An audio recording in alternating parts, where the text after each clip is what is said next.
Episode 19 की शुरुआत में हम रिन को देखते हैं जो अकेले ही कोई गेम खेल रही थी। दूसरी ओर हम तेनपोपो के माकोतो को देखते हैं जो अपनी रिसर्च कर रहा था। लेकिन तभी उस जगह पर ओगा और सुई आ जाते हैं, वहाँ पर मौजूद सोल्जर्स को बेहोश करके, और इसके बाद ये दोनों एक दरवाजे को काटकर अंदर आ जाते हैं। वहीं दूसरी ओर एक आदमी आकर माकोतो को बताता है कि हमारे यहाँ कुछ घुसपैठिए घुस आए हैं। दूसरी ओर सुई और ओगा यहाँ पर कुछ सैंपल को इकट्ठा करने के लिए आए हैं। लेकिन अगले ही पल में हम देखते हैं कि वहाँ पर लगा हुआ टाइम बॉम्ब फट जाता है, जिससे वो पूरी बिल्डिंग धमाके में उड़ जाती है। वहीं दूसरी ओर जिस जगह पर माकोतो होता है वो अपनी रिसर्च को पूरा करके यहाँ से जाने लगता है। और इसके बाद हम देखते हैं जहाँ पर सुई और ओगा गए थे वहाँ से माकोतो बहुत ज्यादा दूर होता है। दूसरी ओर इतने बड़े धमाके में फंसने के बाद भी ओगा और सुई सही सलामत बच जाते हैं। और इसके बाद माकोतो एक लड़की के पास आकर कहता है, ओह तो तुम यहाँ हो, वैसे अब हमें चलना चाहिए। और इसके बाद माकोतो उस लड़की के हाथ से इस फूल को लेकर फूंक मारकर उसकी सारी पत्तियों को उड़ा देता है। इसके बाद हमें योसाकुरा का घर दिखाया जाता है जहाँ पर हम मित्सुमी को देखते हैं जो अपने पिता के साथ बिताए हुए आखिरी पल को याद कर रही थी। लेकिन तभी उसके मन को खुश करने के लिए गोलियत उसके पास आ जाता है। सो मित्सुमी गोलियत को मुस्कुराते हुए उठा लेती है। लेकिन तभी अयाका मित्सुमी को बताती है कि काफी सारी कोशिशें करने के बाद भी हमें कुछ ज्यादा सबूत नहीं मिल रहे। लेकिन एक चीज है जिसके बारे में हमें पता चला है, तेनपोपो रेगुलर बेसिस पर किसी चीज का ट्रांसपोर्ट कर रही है और हमें लगता है कि वो हाजाकुरा है। दोस्तों, हाजाकुरा वो ड्रग है जिसे तेनपोपो ऑर्गेनाइजेशन बना रही है। इसके बाद अयाका बताती है हमें ये तो नहीं पता कि आखिर वो उस ड्रग को कहाँ लेकर जाते हैं, लेकिन उनके ले जाने का रास्ता हमें पता चल चुका है। ये सारी बातें जान मित्सुमी कहती है, ये रिपोर्ट देने के लिए शुक्रिया, तुम इतना काम करने के बाद थक गई होगी, थोड़ा आराम कर लो। सो मित्सुमी की बात मानकर अयाका उसी की गोद में सिर रखकर लेट जाती है। लेकिन यहाँ मित्सुमी को असानो की भी चिंता हो रही थी क्योंकि वो अब तक घर वापस नहीं लौटा। दोस्तों, इसके बाद हमें एक ट्रेन का सीन दिखाया जाता है जहाँ पर हम मित्सुमी के पिता योसाकुरा मोमो को देखते हैं जो माकोतो के साथ थे और ये इसी ट्रेन के जरिए अपने माल को इसकी डेस्टिनेशन तक ले जा रहे थे। और तभी मित्सुमी के पिता अपने पास से कोई डिब्बा निकालते हैं जिसमें से बहुत ही अजीब गंध आ रही थी। सो माकोतो कहता है, मिस्टर मोमो, वैसे तो मैं दूसरे लोगों के कामों में दखल अंदाजी नहीं करता, लेकिन आपको नहीं लगता कि आपके इन डम्पलिंग्स की बदबू, मेरा मतलब खुशबू, इस ट्रेन में नहीं फैलनी चाहिए? लेकिन यहाँ मिस्टर मोमो कहते हैं, मैं वही करता हूँ जो मेरा मन करता है, बस। लेकिन इसके बाद माकोतो कहता है, शायद से वो यहाँ आ चुका है।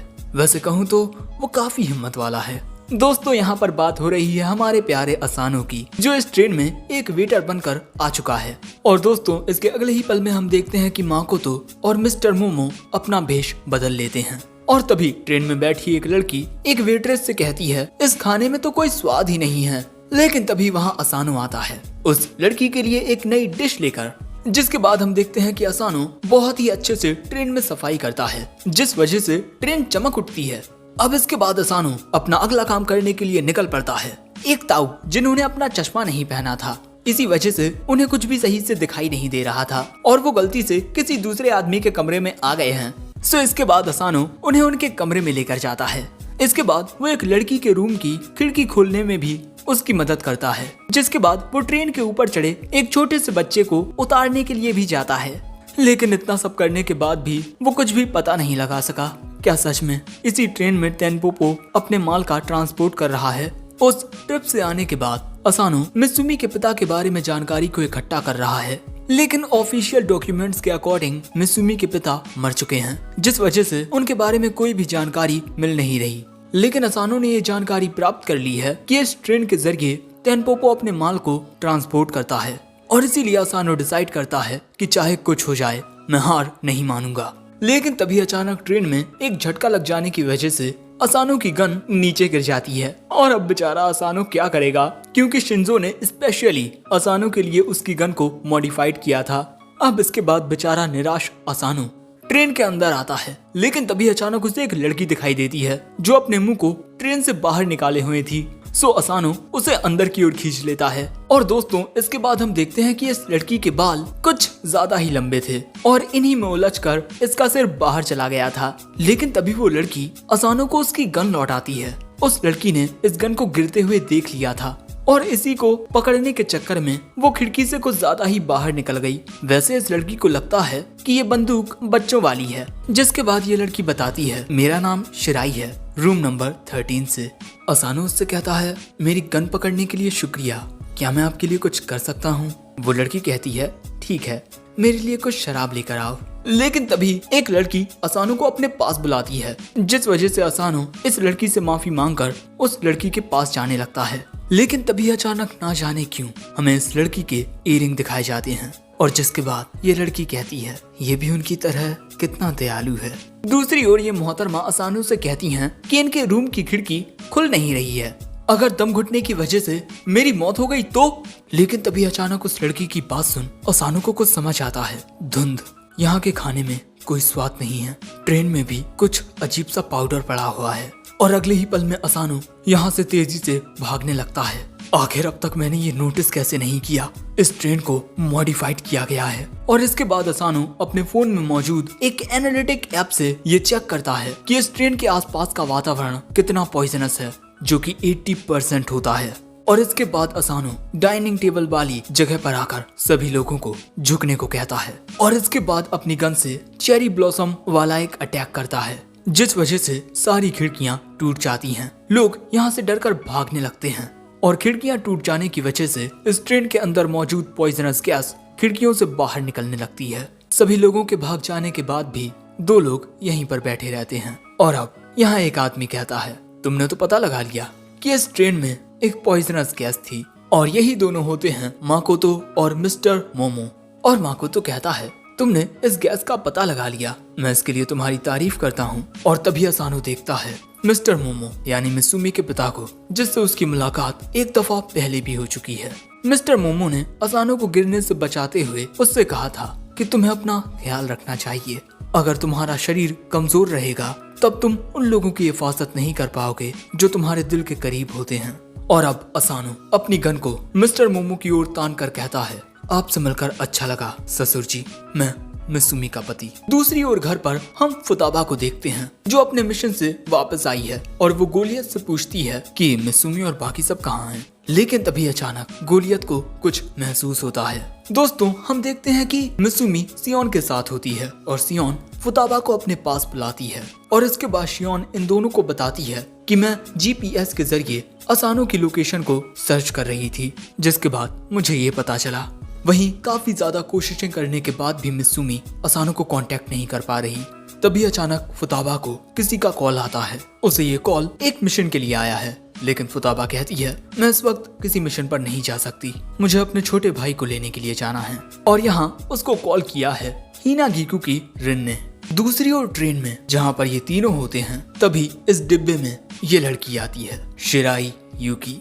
और अगले ही पल में मिस्टर मोमो असानो को पीछे से पकड़ लेते हैं। शिंजो ने इस गन को काफी अच्छे से मॉडिफाइड किया है, और उसने तुम्हें इसे बिगनर लेवल पर यूज करना भी सिखा दिया है। सो तभी असानो खुद को छुड़ाकर मिस्टर मोमो पर हमला करने ही वाला था कि तभी शिराई अपने बालों से असानो को पकड़ लेती है और उसकी गन को दूर फेंक देती है। और इसके बाद हमें पता चलता है कि शिराई तेनपोपो ऑर्गेनाइजेशन की एक मेंबर और हाजाकुरा ड्रग के साथ 100% कंपेटेबल होने वाली एक खास इंसान है।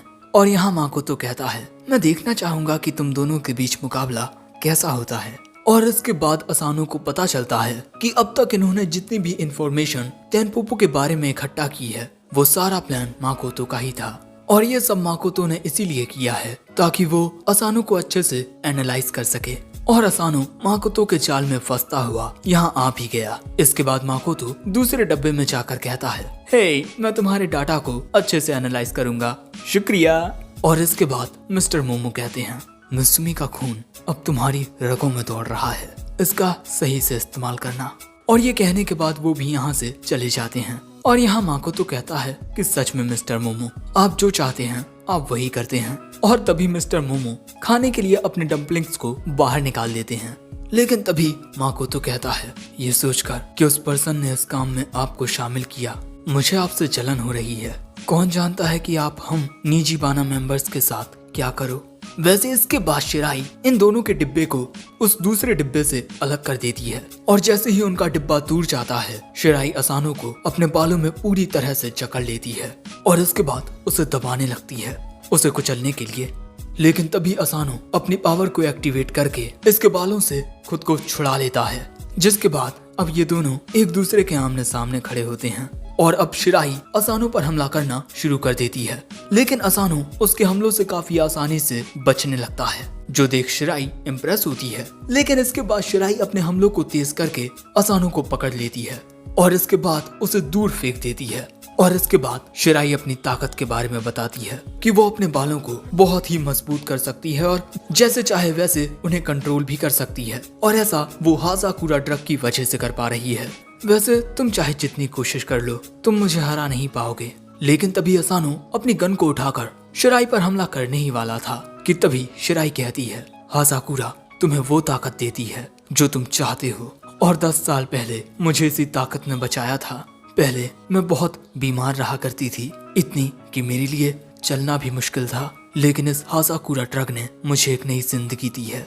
लेकिन वो कहते हैं ना कि हर एक चीज की कीमत चुकानी पड़ती है। जिस पर्सन की बॉडी हासाकुरा ड्रग के साथ 100% कंपेटेबल हो जाती है, उनके पास जिंदा रहने के लिए फिर ज्यादा दिन नहीं बचते। तुम जितनी दफा अपनी ताकत का इस्तेमाल करोगे, तुम्हारी जिंदगी के दिन उतने ही कम होते जाएंगे, और इसके बाद तुम्हारी एक बहुत ही दर्दनाक मौत होगी, और बस मेरी जिंदगी भी जल्दी खत्म होने वाली है। ये सारी बातें सुन असानो कहता है कि तुम ये सब क्यों कर रही हो? वो कहती है, क्योंकि मैं जिंदा रहना चाहती हूँ। हासाकुरा बिल्कुल किसी खाने और हॉस्पिटल की तरह है जो तुम्हारी भूख और बीमारी को मिटाते हैं, और तेनपोपो हमारे लिए बिल्कुल यही है जो हमारी अधूरी ख्वाहिशों को पूरा करता है।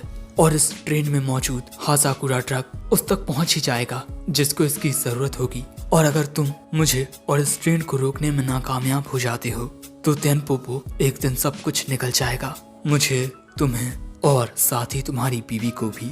लेकिन ये बात सुन असानो को गुस्सा आ जाता है, जिसके बाद असानो शिराई के हमलों से बचता हुआ उसके करीब आकर उस पर बुलेट से फायर करता है, लेकिन शिराई उसे डॉच कर देती है।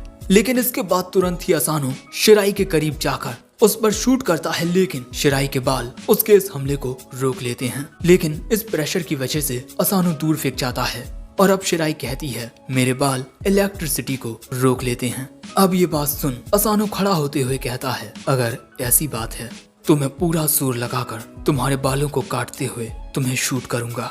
और इसके बाद असानो अपनी मॉडिफाइड गन का असली रूप दिखाता है।